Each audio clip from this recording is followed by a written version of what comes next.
பண்ணலனா எல்லாம் மறந்துடுவாங்களா? சீண்ட கூட மாட்டாங்க.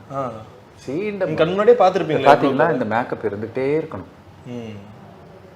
படம் ஒருவேளை எக்ஸாம்பிள் ஒரு 4 வருஷம் மனோபாலா சார் நடிக்கிறதே விட்டுட்டா, ஐயோ டச் வுட் வாயில நெருப்பு வச்சு கொடுக்கல. இல்ல சார், ஒரு எக்ஸாம்பிளுக்கு சார் உங்களை நீங்க பார்த்துருப்பீங்களா யாராச்சும்? எத்தனை பேருமா, எத்தனை பேர் எப்படி இருக்கும்? இதனால சினிமா உலகமே அப்படிதான் இயங்குமா?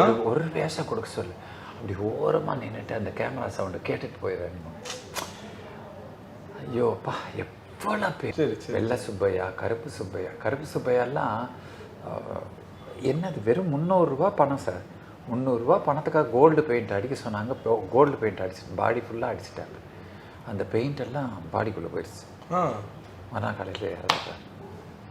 என்ன படம்? அந்த என்ன படம் தெரியாது, ஏதோ ஒரு கிராமத்து படம். சும்மா அப்படியே அந்த மாதிரி இறந்த எத்தனை பேர். சிவராமன் ஒரு நாடக நடிகர், எல்லாம் சொல்ல இருக்கிறவங்க இவங்கெல்லாம் பெரிய பெரிய நடிகர்கள். எல்லாம் காணா போய்டு. பெரிய கருப்பு தேவை நல்லா பாடுறவர், அவர் போயிட்டாரு. இப்படி எல்லாமே இப்போ கொஞ்சம் நீங்கள் பழைய படங்களை எடுத்து பார்த்தா இவர் போயிட்டாரு, இவர் போயிட்டாரு, இவர் போயிட்டாரு, இவர் போயிட்டாருங்கிற மாதிரி இருக்குது நம்மளுக்கு.